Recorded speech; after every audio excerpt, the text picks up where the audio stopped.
Hello, and welcome to another episode of the GSMC Wrestling Laureate Podcast, brought to you by the GSMC Sports Network. I'm your favorite wrestling fan here, Eric Rodriguez, every Monday, Wednesday, Friday night on the GSMC Sports Network to bring you the latest thing in terms of professional wrestling. Well, good to see you guys. Hope you guys had a great week. Hope you guys are preparing for another tremendous edition of the GSMC Wrestling Laureate Podcast. But we also do have a pretty awesome showcasing of sports happening this weekend. Make sure you guys catch the Pro Bowl games on ESPN. I'm just kidding. No, honestly, the Pro Bowl games nowadays, it's, the mini games are fun, but all in all, the Pro Bowl has kind of lost its value.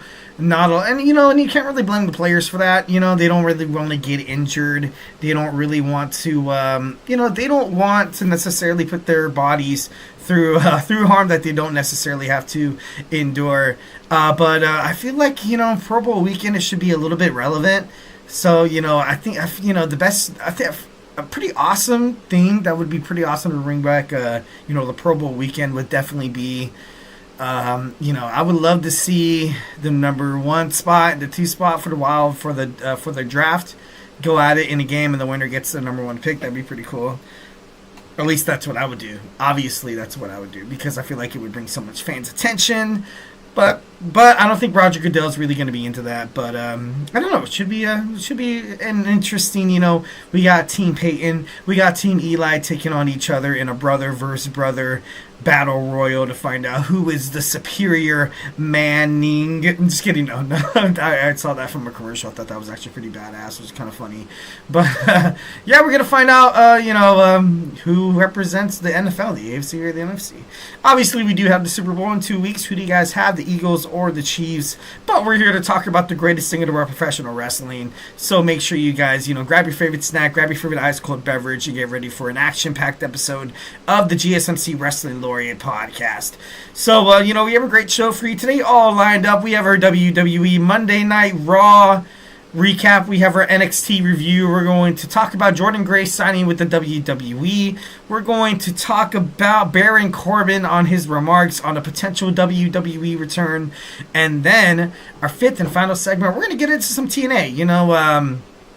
Usually I do TNA and Ring of Honor like back to back in the same, in the same segment. But it always feels like that segment runs for such a long time. So I'm just like, let's see how it goes with just talking about 1 and 1. Right now we're gonna focus about TNA Impact on Thursday. We're gonna get into that. But of course, before we go on, moving on, just want to remind you guys to go ahead and hit up that, that super chat, whether if you got a burning question or hot take in terms of the world of professional wrestling here at the GSMC Sports Network. We are all ears. We just want you guys to make sure if you have dying to share something, if you want to get something off your chest, we are all ears. This show is all about keeping the conversation going lively, making sure you guys feel like your voice is part of the mix. So don't be shy, drop your thoughts inside that chat. And if you really want to make sure your comment, question, or concern gets noticed, why not use that super chat? It's that little $sign there, which guarantees anything you guys put inside that little chat box, it's going to be featured, talked about, debated about, maybe even take place of a segment on the show. So maybe, if it's that juicy, can't wait to find out what you guys have to say. Also, it's a plus, it's a great way to, support the channel. Your super chats obviously keeps us, keeps the lights on these amazing podcasts with these amazing podcasters with one goal in mind, to make sure that we bring you the most awesome sports content that you guys loved so dang much. And, we are super grateful for each and every one of you guys who joins us here daily on this show. Remember to, send those super chats, those super stickers, because you guys are super awesome. And together we will make sure this podcast is bigger, better, and stronger than ever. Once again, at the super chat, now your thing, it's all good. Make sure you guys hit up that tips and donations link. Tell me what you like, tell me what you don't like. Just remember to Superman punch that like and subscribe button to the show. Follow the show, follow the network here, the GSMC Sports Network. We do love a lot of peace, love, and positivity, 1,010%. But of course, in terms of talking sports, it's inevitable. There's going to be some disagreements. There's going to be some criticisms. It's all good. It's already water under the bridge. It's all gravy, baby. Don't even worry about it. Make sure you guys feel absolutely 1,010% comfortable to speak on whatever you guys want to speak on. We'll talk about it. All right, we have our WWE Monday Night RAW review. All in all, good episode. I know I said every single time I recap an episode, but this episode was actually pretty damn good. We had Seth Rollins kick off Monday Night RAW, it feels like he's having a real crisis of character. The fans, they love CM Punk. The fans love CM Punk. The CM Punk redemption story has been prominent in terms of WWE for such a long time, even before he came back to wrestling. That though, the year of his hiatus, the fans kept randomly chanting CM Punk, CM Punk, CM Punk, and it gets to the point where usually, if you are in charge of storyline and creative development within WWE, maybe you would perhaps have Seth Rollins turn against the fans, defend himself, be like, you know what, Seth, you guys want to chant for CM Punk, guess what? You're no friends of mine. I'm happy that they haven't done that. I'm happy, yet. They haven't done that yet. I'm happy that they're actually sticking to, this is a storyline. This is the entertainment factor. You could still be a good guy and be booed. You can be a bad guy and be supported, but it's all part of the storyline. And the storyline between Seth Rollins and CM Punk is actually going pretty damn well. I don't really want to see, it going absolutely anywhere. Seth Rollins even said, they want to kick me down, but I will not stay down. Seth Rollins claims that he will win. He, usually a guy who does this, Seth Rollins especially, I see him lasting to probably the final 4, maybe the final 6, and, maybe he gets eliminated, and, it's him and CM Punk, the final 2 in the Royal Rumble. Right now, this Royal Rumble that we're having here in 2025, it's so up in the air. It's absolutely nuts with the men's and the women's. I honestly, obviously a huge favorite is CM Punk. CM Punk is definitely the favorite. At this point, I really don't see, I don't really see anybody else winning, and I don't really see anything else making sense. I can see maybe Seth Rollins and CM Punk getting each other eliminated, maybe fighting on the outside, or maybe Seth gets eliminated by CM Punk. Then he finds a way to kind of, get CM Punk outside the ring, and then he beats the holy hell out of him, and then it's the final 2, and then CM Punk comes running down the ramp. It's like, oh, CM Punk was never eliminated. Then he comes in and he does his thing and wins that trip to WrestleMania. But it's hard. It's hard because if you're WWE, and I'm not nothing against CM Punk. You have an aging CM Punk. Do you really honestly want to let this guy, carry a championship? Because whoever wins the Royal Rumble this year is going to be a champion. It's going to be a champion.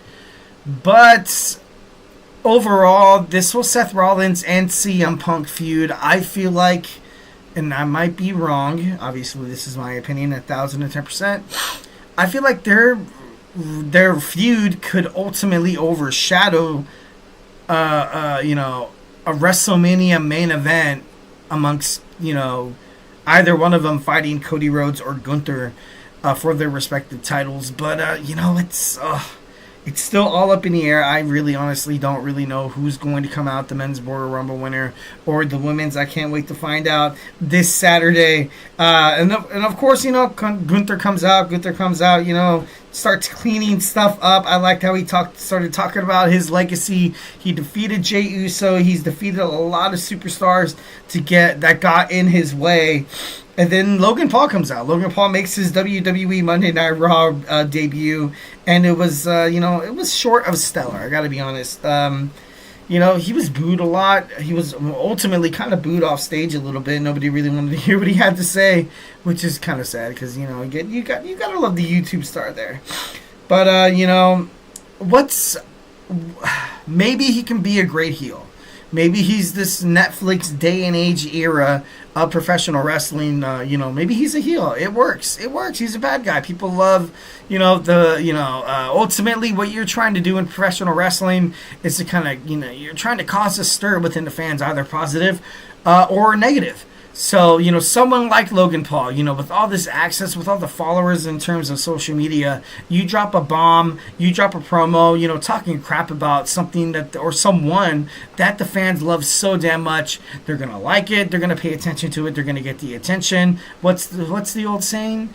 Even bad publicity is good publicity, and that's honestly could explain the whole reason, or maybe the future storyline of what Logan Paul has to deal with. And, the future of his storyline, what makes sense in terms of WWE. It wouldn't surprise me if this, Netflix era, you have somebody like Logan Paul being the top heel in WWE. Honestly, at this point, I feel like it makes the most sense. You kind of have to do it. YouTube is, broadcasted all over the freaking world. Not YouTube, sorry, excuse me. Netflix. Logan Paul, he's a great superstar. He's a great superstar. A lot of people kind of have a lot of baggage between, the whole thing happening between him, the whole thing with his brother, a boxing YouTube star, making it big. Not a lot of people ultimately want to acknowledge their skills, their talents, their potential, mostly because I don't want to say it's jealousy. I don't want to say anything like that because obviously I don't want to put my neck out there. But, a lot of people are afraid to kind of take that next step. Logan Paul, Jake Paul, the two Paul brothers literally looked at each other and was like, you know what? Let's make something of ourselves. And they went out there and they did something that not a lot of people kind of had the guts to do. You have Jake Paul, Jake and Logan both did what they had to do, and then look at the position they're in now. You had Logan Paul fighting, in WrestleMania. You had, Jake Paul fighting someone like Mike Tyson, Well, no, I don't think Logan Paul fought in WrestleMania. No, I think he did. No, SummerSlam for sure. But overall, these guys have done immense things to ultimately propel their careers, ultimately make themselves a modern entertainment conglomerate just by themselves, and that's very admirable. And I feel like him coming back as a heel would be absolutely awesome. I would love to see it 1,010%. All right, next we see, what is it? Sami Zayn, obviously looking kind of pissed off at CM Punk. CM Punk said that Sami wasn't on his level. Then you saw Karrion Kross approach Sami Zayn. Obviously, Sami was like, you know what? I'm kind of done with this right now. Stop trying to get inside my head. I have all this other kind of BS to kind of deal with. Next, we have the WWE World Tag Team Championship match. We have the War Raiders taking on the Judgment Day, the team of JD McDonough and Dominic Mysterio. And this match was crazy. It was kind of, it was a little scary at the beginning of the match. You saw JD McDonough do a moonsault off the top rope trying to hit Ivar. And then, his head slapped in the back of the announce table. Only to find out, nothing wrong with this, his neck or his head or anything like that. When I say nothing wrong, obviously professional wrestlers, they kind of shake off a lot of injuries. But he has a punctured lung, and he's going to be out for a couple of months. Probably, I give it like 3 to 4 months. What's going to happen with the Judgment Day? I feel like this is perfect for the Judgment Day to finally kind of disband. No Finn Balor, no JD McDonough, Damian Priest, the thorn in their side that's been there ever since, they broke up. Along with Rhea Ripley, you have Damian Priest on WWE SmackDown. So, you're kind of starting fresh. This whole Liv Morgan thing of Raquel Rodriguez, kind of undermining Finn Balor, and the fans, they get it. They pay attention to stuff like that. But it just, I don't know. It just doesn't really seem like it's going anywhere. This is the absolutely perfect time to kind of have a breakup, maybe a feud between Finn and Dom, and then eventually everybody kind of goes their separate ways. But I feel like the people who kind of suffer the most is, well, not really Liv Morgan or Raquel Rodriguez, or really Dominic. I feel like it suffers more for JD McDonough and Carlito, who are, actually, without Finn Balor, and especially without Damian Priest and Rhea Ripley, they're lost. They don't really have a storyline direction. They don't really have, something, they don't really have, a chair to stand on in terms of, if you're a WWE, higher up, what makes me want to sign you? You don't really have any, your time is already passed, and that's nothing against Carlito or JD McDonough. But right now, in terms of storyline on Monday Night Raw, where do they really fit? And the answer is nowhere. They really honestly don't belong anywhere. Finn Balor, Dominic, and, not really Dominic per se. But Finn Balor is literally keeping a lot of these storylines giving these guys a reason to live in terms of WWE. But, should be interesting to kind of find out what happens in the future. The War Raiders, obviously, they retain their WWE World Tag Team Championships. The New Day confronts Kaiser and Pete Dunne backstage. They seem like they're actually kind of going toward the favorites there. I was like, okay, are they going to turn Kaiser and Pete Dunne, in the tag teams? Maybe. Rey Mysterio defeats Xavier Woods. Obviously, Xavier Woods, with the family turn, with the distraction. Jey Uso claims that he's going to be victorious. He was with Quavo. Obviously, for me, I'm like, okay, what's the big deal? But, it is what it is. People do like that kind of stuff. Lyra Valkyria declares herself inside the Royal Rumble. Ivy now looks like she would be the next one to challenge Lyra Valkyria. Liv Morgan and Raquel Rodriguez are victorious over the WWE Women's World Tag Team Champions Bianca Belair, and Naomi Penta Acero Maito declares himself inside the Royal Rumble as well. Paul Heyman comes out to talk Roman Reigns. Says that Roman Reigns is in the mindset that he's going against everybody. Once again, Drew McIntyre comes out absolutely pissed and frustrated. And Drew actually cut a nice, good promo. I thought that was pretty badass. In the main event, we saw Drew McIntyre defeat Sami Zayn. At the end of the match, you saw Drew trying to take advantage of Sami Zayn's vulnerable state. You had Cody Rhodes come out. You saw Kevin Owens. And then once again, Sami Zayn makes some mistakes and he haluva kicks the WWE champion Cody Rhodes, and then you saw CM Punk talk to Cody Rhodes in the last moments of WWE Monday Night RAW, and it was actually kind of intense. It was pretty intense, but mostly kind of building up momentum toward the Royal Rumble. Once again, I feel like CM Punk obviously I feel like he kind of has this in the bag, but it is what it is. It could be I feel like it's gonna be great. It's gonna be one of the greatest Royal Rumbles of all time, and that's my opinion. Alright guys, so we do not go anywhere. We're going to talk about some WWE NXT. So grab your favorite snack, grab your favorite ice cold beverage, join me here in about 25 seconds. So hey, do not go absolutely anywhere. I feel like I'm losing my mind. Is everybody in the world blind? Please Lord, give me a sign, a sign. I feel like I'm losing my mind. Is everybody in the world blind?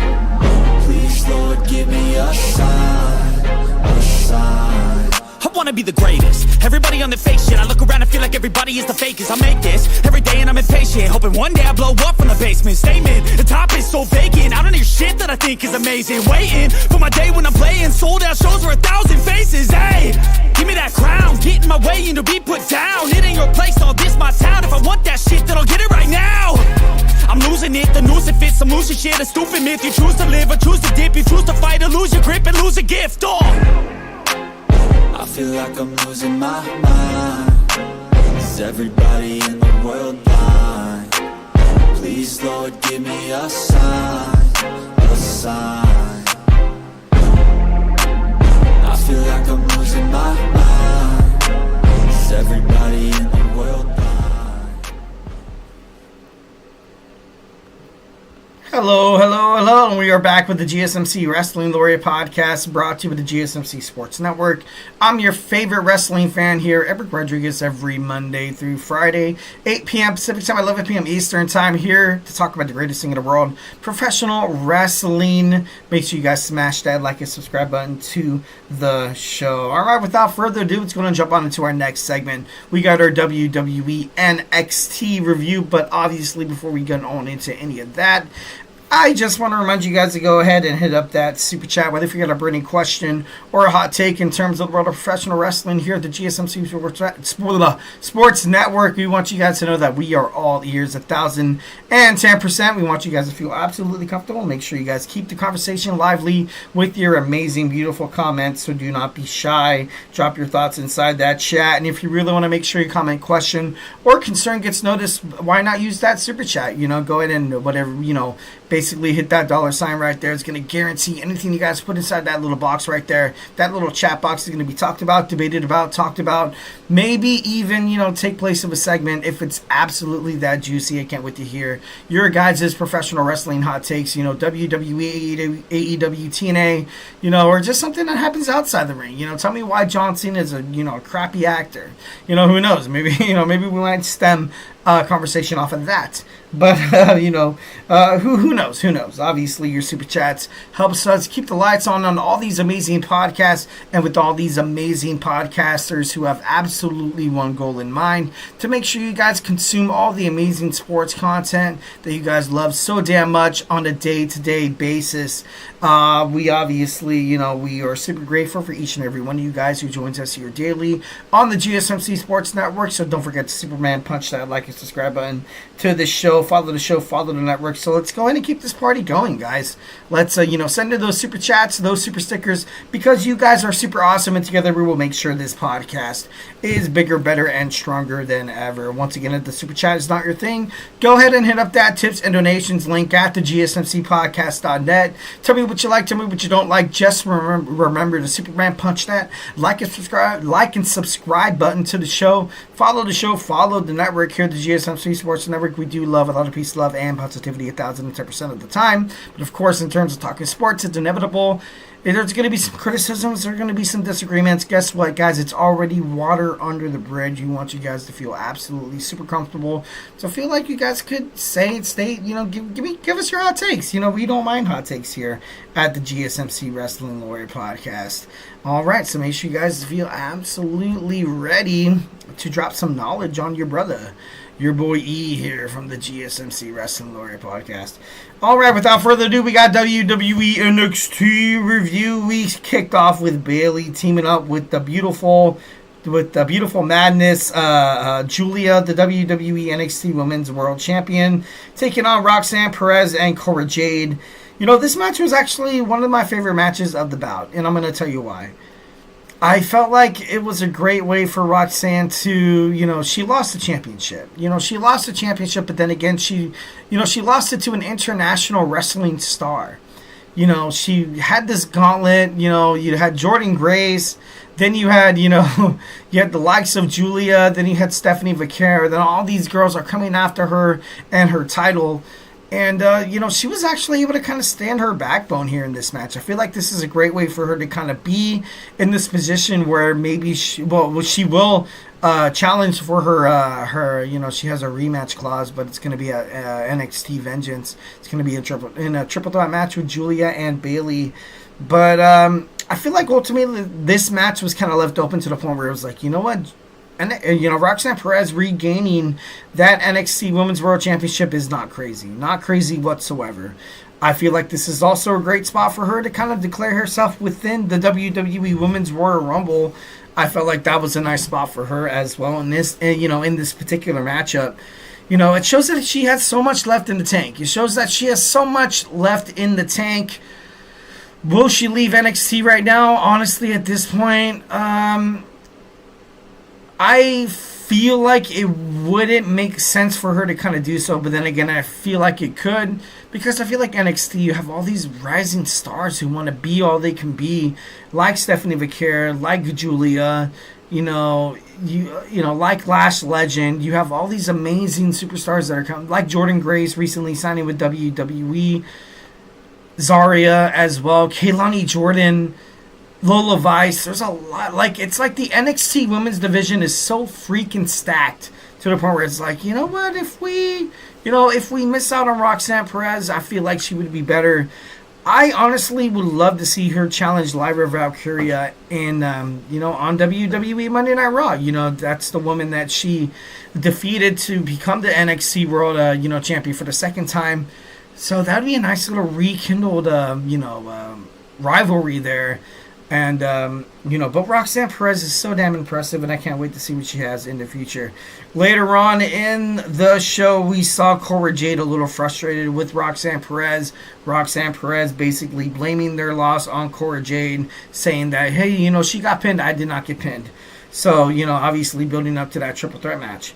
But, Cora Jade, I'm kind of happy that she's kind of standing up for herself. I feel like she does need a storyline on her own ultimately. I feel like she's going to be a prized possession in terms of, the NXT and TNA crossover. I feel like this is going to be a great spot for Cora Jade to finally kind of regain that confidence. Because the moment she came back, I feel like she had a lot of hype. I felt like ultimately, she was a championship contender, but then she joined Roxanne Perez, and then in their tag team bouts, most of the time they kind of got their arses cooked. They, mostly they were, they seemed like they were obsolete to the, opposing opponents. But Cora Jade standing on her own, I feel like that's something that's something that you have to do. That's something that I feel like she ultimately has to do, because when she's within Roxanne Perez, and I'm not trying to sound like a jerk, but it kind of gives Roxanne Perez kind of like kind of like an excuse to lose. You always have that out. Oh, who's going to get pinned in a tag team match? Oh, don't worry, Cora will. We're not going to make Roxanne Perez look weak. And that's not right to Cora. I feel like right now, if Cora Jade, kicks open that door of being a singles competitor, I feel like she can definitely accomplish so damn much. And, I definitely can't wait to see, I can't wait to see it.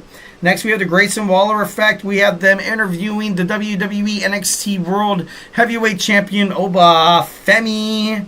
This was exactly what you guys were, thought it was going to be. Grayson Waller and Austin Theory, A-Town Down Under, pissing off Oba Femi to the point where he was going to get goaded into challenging them so they get a title shot. Not much of a surprise.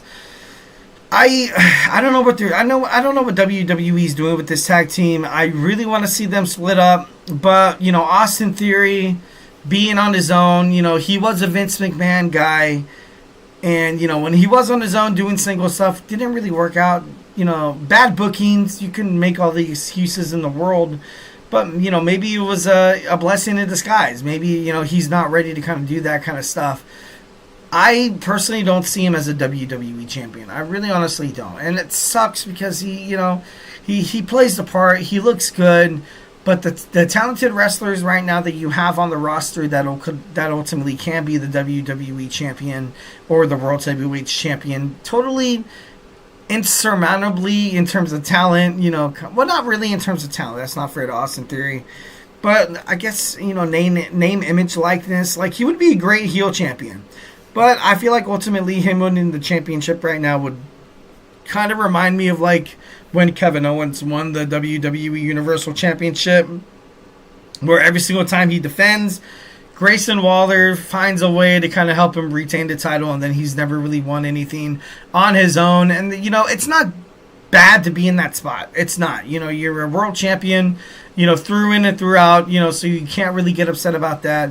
But, look at what happened with Kevin Owens. Look at the Kevin Owens effect. When he lost the championship to Goldberg, when he was with Chris Jericho, Jericho would always make sure that his best friend, Kevin Owens, would retain that Universal Championship. And it got to the point where people started looking at Kevin Owens, as weak, can't really do it on his own, can't really maintain, can't really be a face of a brand like WWE or SmackDown. And look at him now. People have the same overall perspective, at least in my opinion. I don't see him as a WWE champion. It sucks because he has talent, I agree. As the Intercontinental Mid-Card title, yeah, I feel like Kevin Owens is highly involved inside that territory.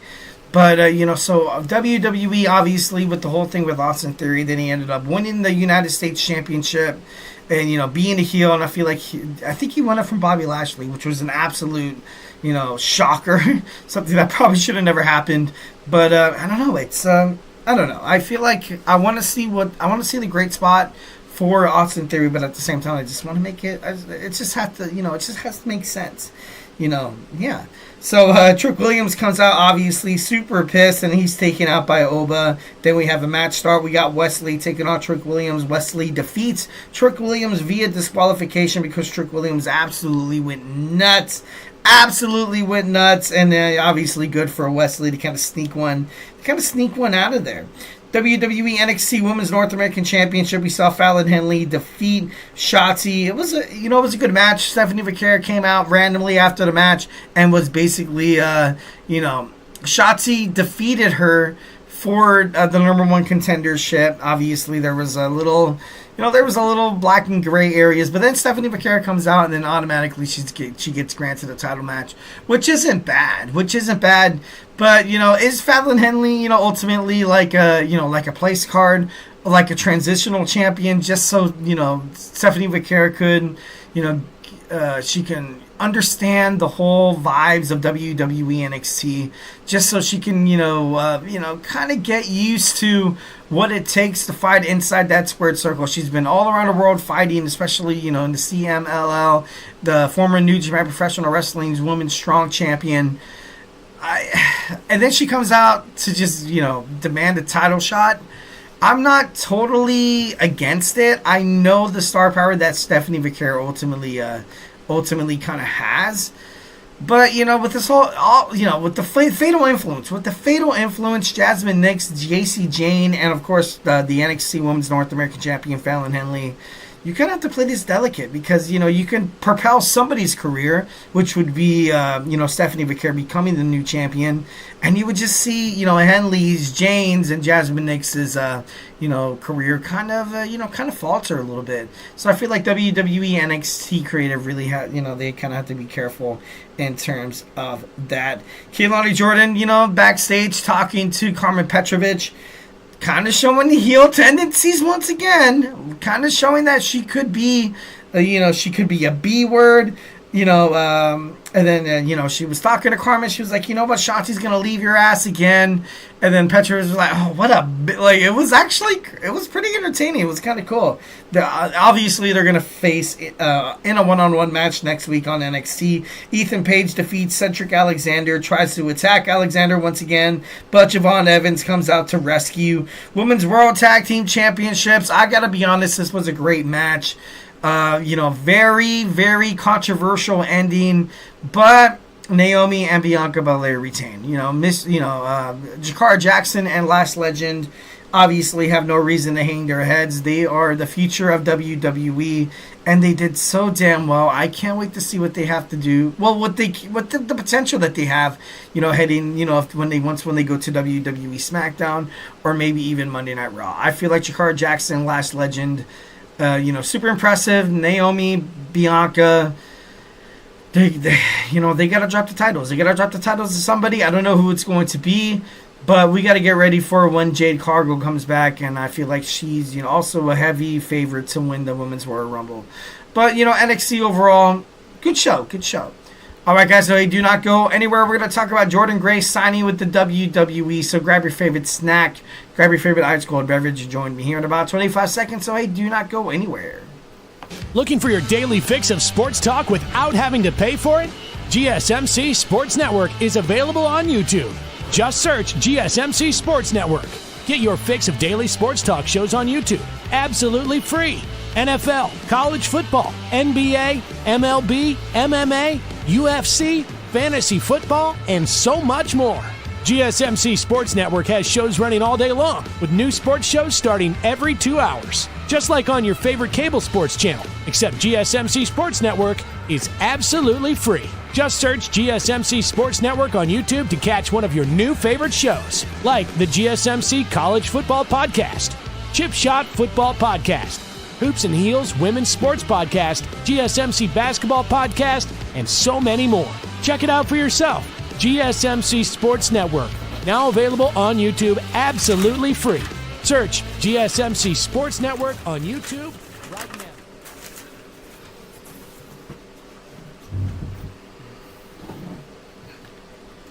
Alright, we are back with the GSMC Wrestling Laureate podcast, brought to you by the GSMC Sports Network.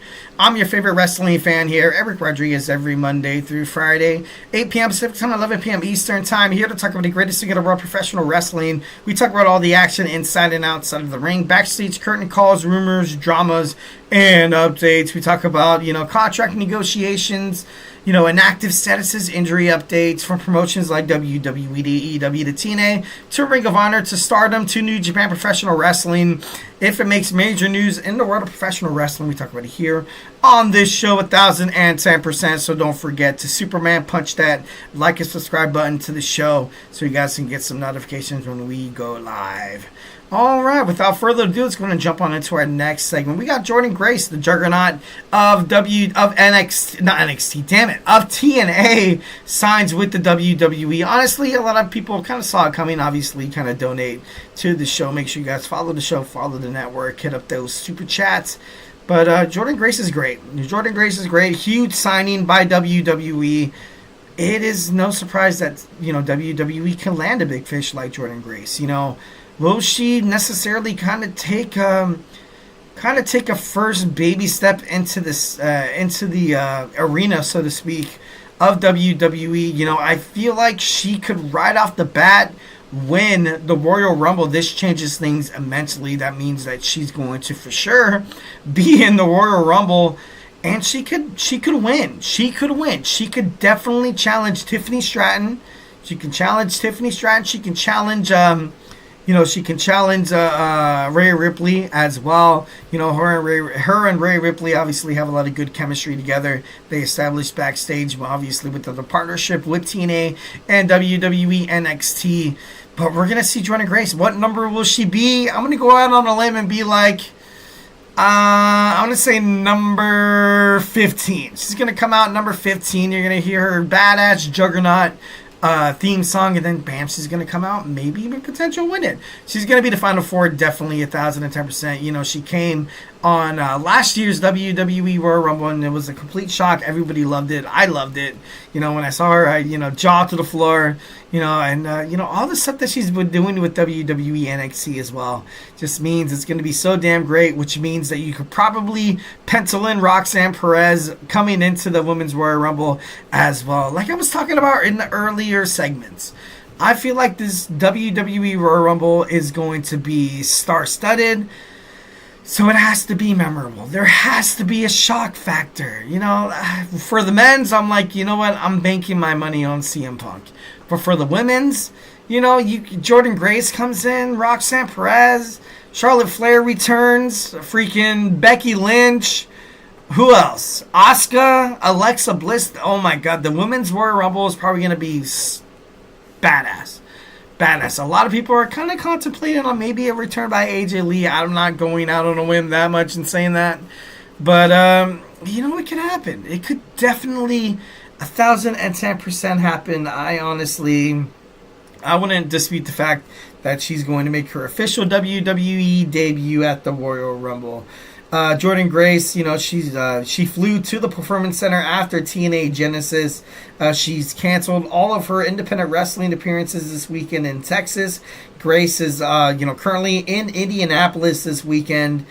She's been locked into a multi-year deal into WWE. WWE absolutely made sure that Jordynne Grace did not hit the free agency market. They wanted to lock her up as quick as possible to make sure that she was going to bring her talents, her God-given gift in terms of professional wrestling, the juggernaut of the women's division in NXT, well, now of all of professional wrestling, to WWE.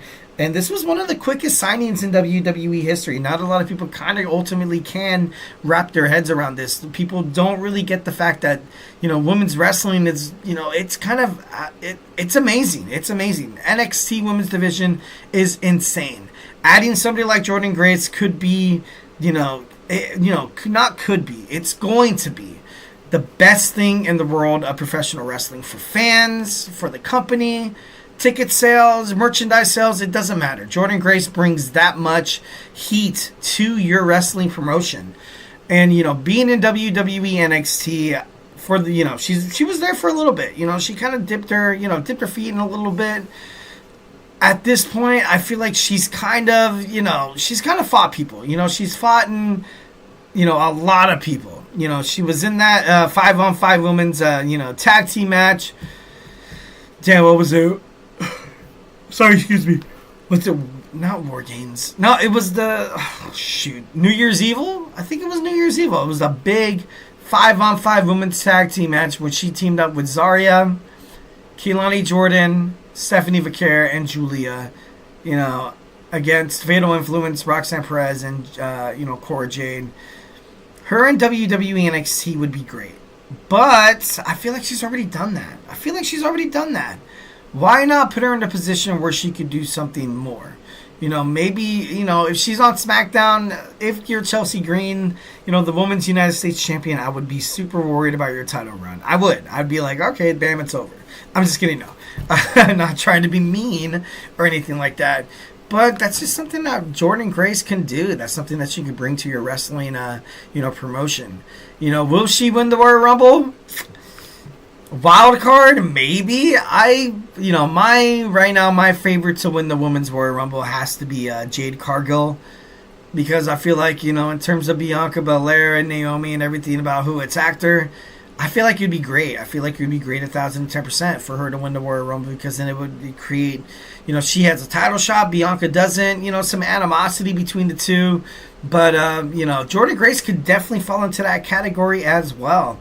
She'd be kind of like that underdog, not an underdog kind of person. She goes up against, I doubt Tiffany Stratton, probably against Rhea Ripley, and they have a one-on-one, because Rhea Ripley, my huge thing about Rhea Ripley is that she's so damn good. She's too powerful. She's too much of a good wrestler. She's, she's too good to lose. Kind of like that Brock Lesnar effect in the WWE men's division. But Jordynne Grace ultimately kind of locks that up. So it wouldn't surprise me if maybe she makes her way on to WWE Monday Night Raw. In the main event scene, I like it. I feel like it fits. It fits 1,010%. But obviously only time will tell right now. Grace, like I said, is insanely talented. One of the quickest signings in WWE history. Will she win the Royal Rumble? That's something that's been on my mind throughout the past couple of days. It's kind of like, in the NFL, you have Jaden Daniels making it to the NFC Championship game. Can Jordynne Grace make it to the WrestleMania? But there's so many other women's wrestlers that could, with the storylines. I feel like maybe Jordynne Grace might find a way to kind of have a storyline within the match. And I know that happens all this time with the Royal Rumble, where she'll be eliminated by somebody, then gets pissed off and then comes back in, or vice versa, or she's and that could happen. That could definitely happen. But as of right now, Jordynne Grace is a WWE superstar, signed, sealed, delivered, ready to kick some ass. I, for one, cannot wait to see her reign supreme in the WWE. There's no doubt in my mind that she's going to be a multi-champion, anytime soon. So I can't wait to see it. All right, guys. So, hey, do not go anywhere. We got Baron Corbin in the news once again in terms of professional wrestling, talking about a potential WWE return. So grab your favorite snack, grab your favorite ice cold beverage, and join me here in about 25 seconds. So, hey, do not go anywhere.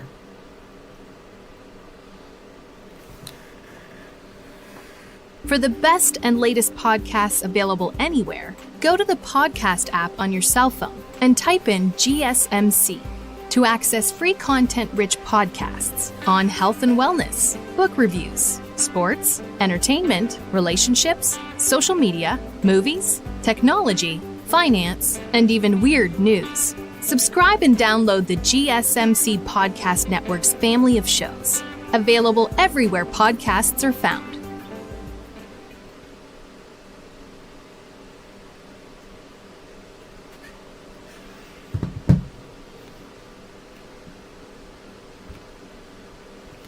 And we are back with the GSMC Wrestling Laureate Podcast, brought to you by the GSMC Sports Network.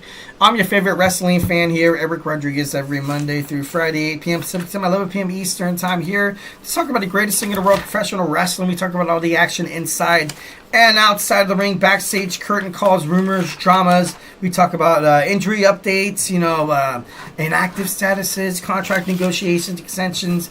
In terms of wrestlers, we talk about promotions like WWE, TEW, to the TNA, to Ring of Honor. If it makes major news in the world of professional wrestling, we talk about it here on this show, 1,010%. So make sure you guys, Superman, punch that like and subscribe button to the show. Follow the show. Follow the network. All right, without further ado, we're going to talk about Baron Corbin. Baron Corbin, once again, is in wrestling news, talking a potential WWE return. Baron Corbin spent about 12 years inside the WWE, and then he saw shockingly he part ways with WWE last year. You've seen him recently compete inside of a GCW event, according to an interview with Insight with Chris Van Fillet. He said that he would turn down an offer from WWE if he was given ultimately the chance. Corbin shared that the new audience WWE is currently bringing in with this new Netflix era has basically his character would be, kind of have a stigma. You know what I mean? He thought his run in WWE NXT would ultimately restore his character on the main roster. And, you know, he's kind of right. He's definitely kind of right in terms of, you know, I feel like WWE, in terms of Monday Night Raw on Netflix, you kind of already, I feel like you kind of, you know, when you sign a contract, like what Netflix wanted, they wanted CM Punk, they wanted Cody Rhodes, they wanted Roman Reigns, they wanted the whole Bloodline storyline to kind of be aired solamente on WWE Netflix, you know, so, you know, Monday Night Raw on Netflix. But, you know, Baron Corbin, I feel like he could have had a great character. I do. I feel like 1,010%. He's had so many, he's had chances. He's definitely had chances.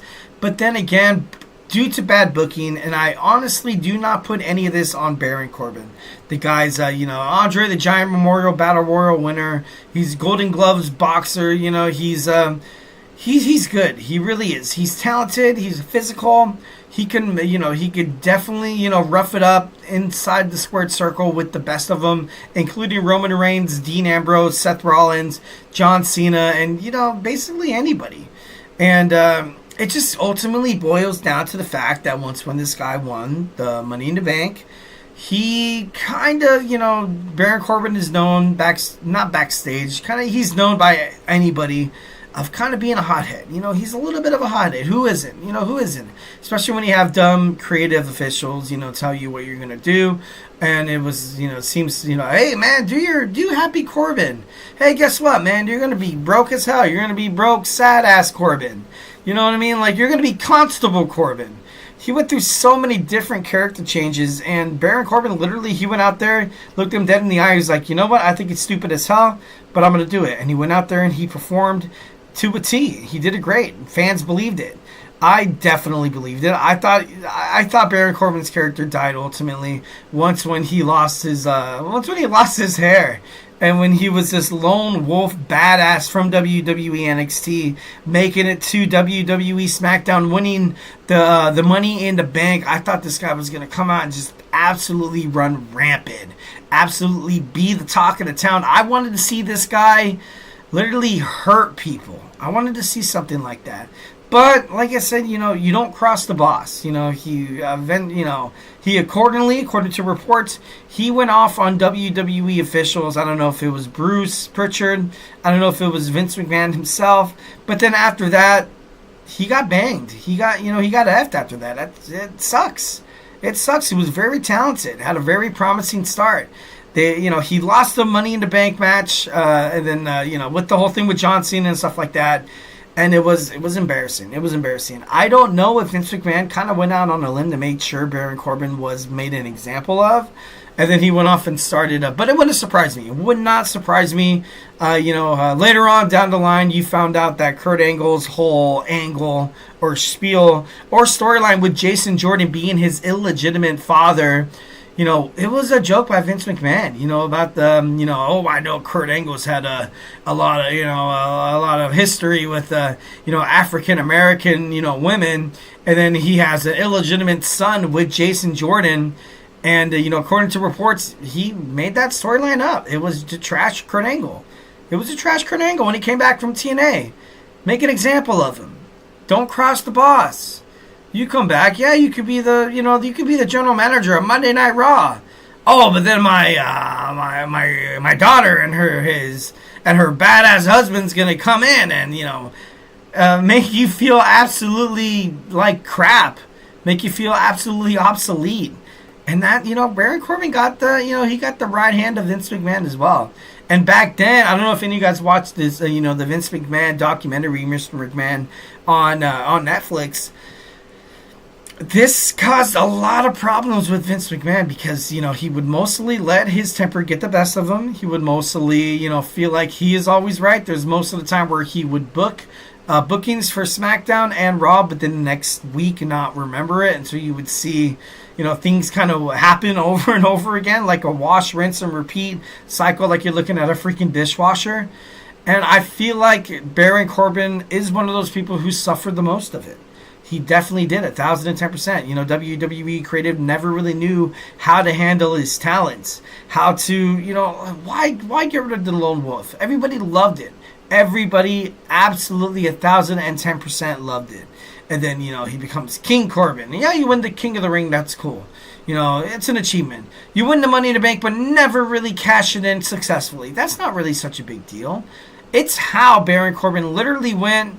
And, it's kind of crazy because the whole storyline seems like it makes sense. But, of course, it's ultimately portrayed vice versa, where you had, poor Corbin, and then you had happy Corbin. But in this case, it was happy Corbin, and then semi-consolidated Baron Corbin, then semi-happy Baron Corbin, to the point where it was like, you know what? Get me out of here, Baron Corbin. And then Baron Corbin went down to NXT. Like he said, he thought it was ultimately going to revamp his career. He did great. Him with Braun Breaker. A lot of talent. He had a lot of talent. I feel like, and he even said it himself. He even said it himself that when he got demoted down to WWE NXT, he knew it was a punishment, and Bruce Pritchard basically told him it was a punishment. Basically said, hey, this is what we're going to do with you. And they were planning on him to fail. They were planning on him to fail to be ultimately released at the end of his contract. And that did not happen. That did not happen. With the NXT, he was successful. People loved him. Him with, with Braun Breaker. Then he makes it to SmackDown. Not good storylines. None whatsoever. Here and there tag team with Apollo Crews, and they were actually pretty cool together, I gotta be honest. But you add that sinking ship to a giant ass iceberg, it's gonna sink. It's gonna sink, and that's exactly what happened with Baron Corbin when he came back to SmackDown. I feel like ultimately maybe somebody in the back of WWE was like, all right, you know what? This plan of sending Baron Corbin down to NXT to fail is not working, guys. It's not working. Send him back to SmackDown. We need this guy out of here. And they sent him to SmackDown, and that's exactly what happened. He was in, he was in matches here and there and the other, and then, like I said, that tag team with Apollo Crews, it was okay. It wasn't bad. And then at the end of the day, he gets released. Absolute shocker. It was one of the most shocking moments that I remember opening up Instagram and I saw it. I was like, dude, that's insane. That's BS. That's terrible. He did not deserve that. I feel like he will maybe eventually come back to WWE. Maybe when WWE officials, don't really have their head up their asses. And, it kind of hurts to say, and it kind of sucks. Because I read reports, I think, who was it? I think it was a report by Ronda Rousey saying that basically if Bruce Pritchard is still in WWE, you still have Vince's voice, talking into his ear, and talking about it, in terms of not necessarily creative, but in terms of, who's going to be the next guy, who's going to be the next success in WWE, who's going to be this, who's going to be that. And it got to the point where it was like, even though, they're saying all these people are, with the whole Janelle Grant allegations from Vince McMahon and, all the settlement and stuff like that, new people are going to come in to change WWE. It's not going to be the same anymore. It's not. But then only to find out later on, it's, it's kind of really been the same. And, but obviously in terms of what's going on in terms of the Paul Levesque era, it is different. It is different, and that's great. That's fantastic.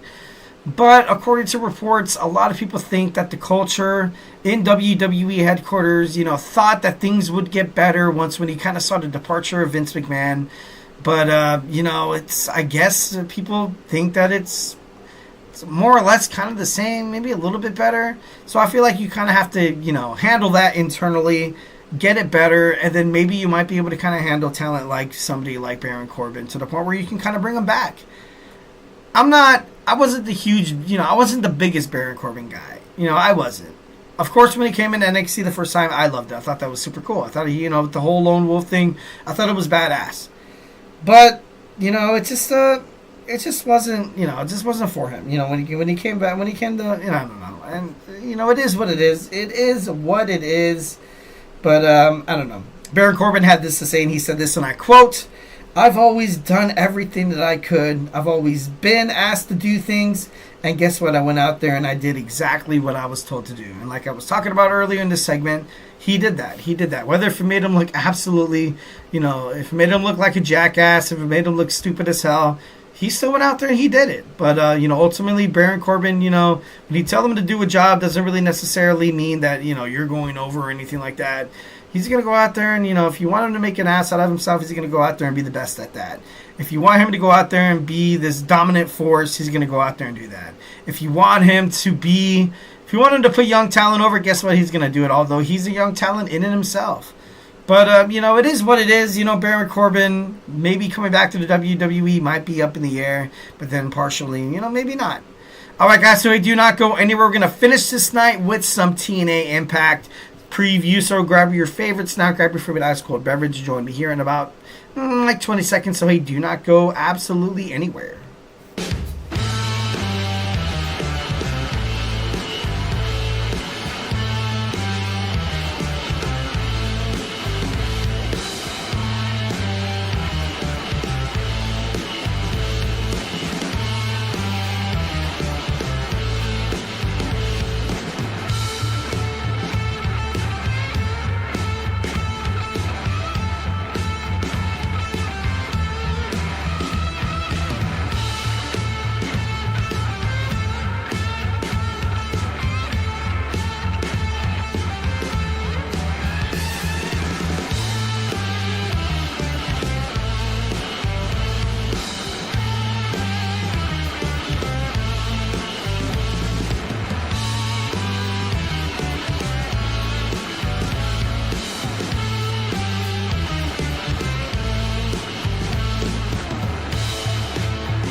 Hello. We are back with the GSMC Wrestling Laureate podcast brought to you by the GSMC Sports Network. I'm your favorite wrestling fan here, Eric Rodriguez, every Monday through Friday, 8 p.m. Pacific Time, 11 p.m. Eastern Time, here to talk about the greatest thing in the world, professional wrestling. We talk about all the action inside and outside the ring, backstage curtain calls, rumors, dramas, and updates. We talk about contract negotiations amongst superstars, extensions, and new signings amongst promotions like WWE to AEW to New Japan Professional Wrestling. If it makes major news in the world of professional wrestling, we're going to talk about it here on this show 1,010%. So make sure you guys smash that like and subscribe button to the show. Follow the show. Follow the network. All right, without further ado, we're going to cap off this amazing show with our fifth and final segment. We have some TNA Impact preview for January 30th, 2025, tomorrow. Can't wait for you guys to watch it. I think it's going to be pretty badass. I think it's going to, it's going to be pretty badass. We're going We're going to see Nick Nemeth kick off TNA Impact.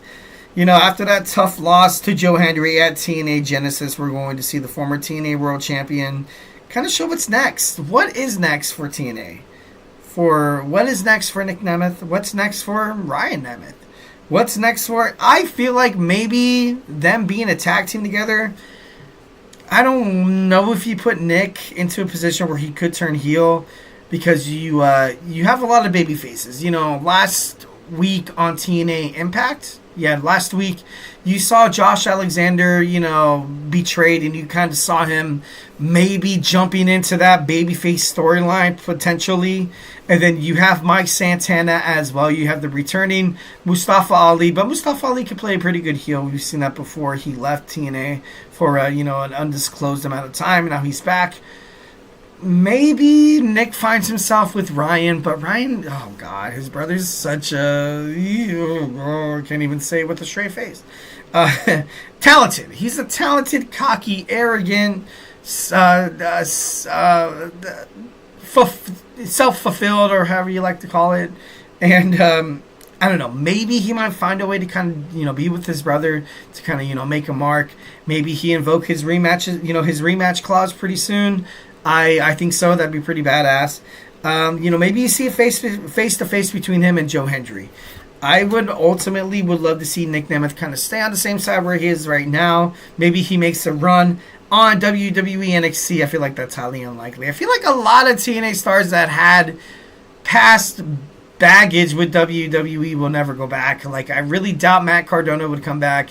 and be in the Royal Rumble and be like, woo woo, that Zack Ryder kind of feel, or Nick Nemeth coming back as Dolph Ziggler. That would be pretty interesting as well. But this Royal Rumble, I can't wait for the Royal Rumble. On Saturday, mark your calendars, guys. Can't wait to watch it. It's going to be so intense. It's going to be so awesome. But back to TNA. Back to TNA. So we're going to see the former X Division champion Mustafa Ali, who interrupted Mike Santana on Impact, officially announcing his return to the company. Now it looks like he's going to try to kick off his campaign to become the TNA World Champion as he takes on the Laredo Kid. I would love to see Mustafa Ali come back to WWE NXT, but obviously there's no 205 Live anymore. He still has that same name. He still has that Mustafa Ali name. And it would have surprised me. North American Championship, anybody? Maybe. Maybe you see a dream match like Wes Lee taking on Mustafa Ali, or Mustafa Ali taking on Javon Evans. Would be pretty badass. I gotta be honest. Would be pretty damn badass. That'd be pretty cool. Mustafa Ali coming back to TNA, signing a new contract, so it should be pretty badass. Should be pretty cool. Next, we have Ace Austin. Speaking of Wes Lee, taking on Wes Lee, NXT, obviously accompanied by Tyson and Tyreek. I feel like Tyson and Tyreek will get involved, and then maybe, just maybe, you see the Rascals coming back up Ace Austin, and then you see that rivalry rekindled between Zachary Wentz, Trey Miguel, and Wes Lee, former badass Rascals members. When they broke up, I gotta be honest, I was heartbroken. I wasn't ready for it. I think it was Great American Bash they broke up. And then Wes Lee super kicks everybody, and you're like, no, why? Because it was such a great, kicking off this TNA and NXT partnership. You saw an amazing storyline, like Wes Lee ready to give up because he could not defeat Oba Femi for the NXT North American Championship, so he was going to hang up his boots. Then, of course, Zachary Wentz comes out, and Trey Miguel, they're trying to hype up their brother again to feel alive, to get that passion back into professional wrestling. Don't give up, man. Don't give up. You still got a shot. You still got a shot in terms of the world of professional wrestling. Just got to be patient. You got to be patient. And then Wes Lee, obviously turning his back on them. I feel like it'd be kind of poetic justice to have, Ace Austin kind of needing help against Wes Lee and Tyson and Tyreek, and then you see freaking the Rascals come back. That would be so cool. That'd be so awesome. Next, we have Eric Young and Josh Alexander taking on the Northern Armory. Former adversary Eric Young and Josh Alexander will team up against the Northern Armory.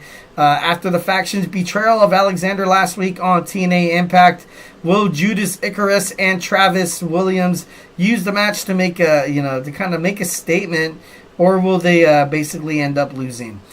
I do like this match. Like I said, you kind of have Josh Alexander. Now, what's next for him? His certainty in TNA right now is kind of up in the air. He has not yet signed a contract yet. I do not believe, unless it recently happened. Not recently happened. I've been keeping tabs on professional wrestling tabloids, but with the whole Eric Young thing, I love Eric Young. He's he's been with TNA for such a long time. I remember when I used to watch him back in 2006, and he was kind of like this wimpy figure. He'd always lose, get his ass kicked. And, look at him now. That's cool. It kind of reminds me of that Paul Rudd and, who the freak was it? Was it Jason Segel? No, Seth Rogen? And they're like, look at us. You know what I mean? But, I feel like him and Josh Alexander right now are a pretty good spot.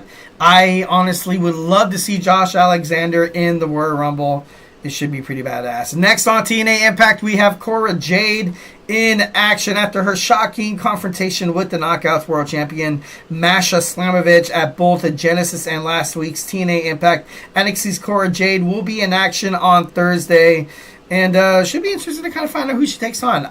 For one, I do love myself some Cora Jade. I feel like she is talented. Ever since she came back, from when she came back to NXT, kind of being like a lapdog to the former NXT World Champion Roxanne Perez. I want to see her stand on her own. And I talked about it earlier in the show when I was talking about NXT in my second segment. I really honestly want to see Cora Jade stand on her own. And I feel like she could be such a great storyline.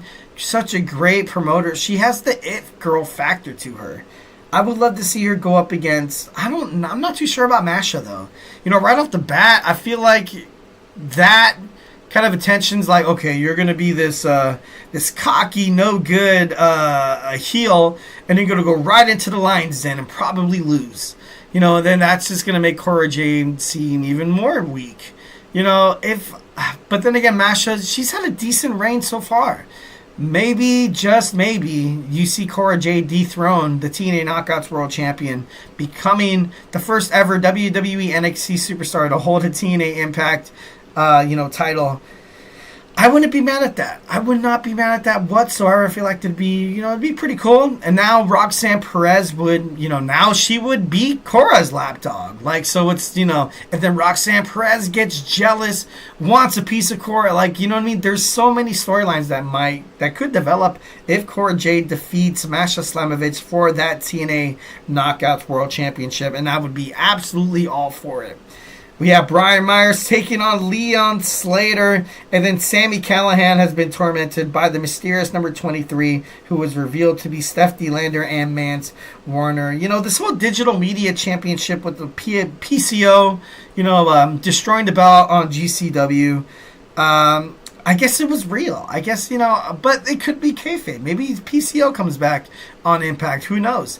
But, Steph D. Lander coming back, I like that a lot. I'm a huge fan of Steph. I love her work. But Sami Callihan, he's such a badass. I would love to see him, become the new digital media champion. But it'll probably most likely be Mance Warner. All this you can find out tomorrow night on TNA Impact on TNA Plus. So make sure you guys subscribe to kind of check it out. Make sure you guys Superman punch that like and subscribe button to the GSMC Sports Network. All right, guys. So, hey, that's it for me. Hope you guys had a great time. Stay beautiful, but most importantly, of course, if I have not made you a wrestling fan by now, make sure you check out all the other podcasts we have here at the GSMC Sports Network. We got baseball. We got college football. We have regular football. We have hockey. We have the NBA. You name it. Sometimes tennis. Who knows? Maybe. We have it all. We have it all. And if you want it now, subscribe to the GSMC Sports Network. Give you the Eric Rodriguez guarantee that you guys will never, ever, ever, ever, ever regret, subscribing to such an amazing network that brings you, the fans, everything that you guys love and all the sports content that you guys love to consume on a day-to-day basis. Like I said, that's it for me tonight. Stay beautiful, but most importantly, love you.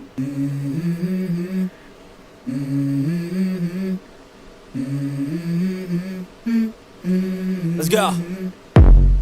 I wake up to a little bit of drool on my pillow, feel like it's gonna be a bad day. Yeah, I'm tired of shit, and the coffee ain't hit yet, damn ain't that great.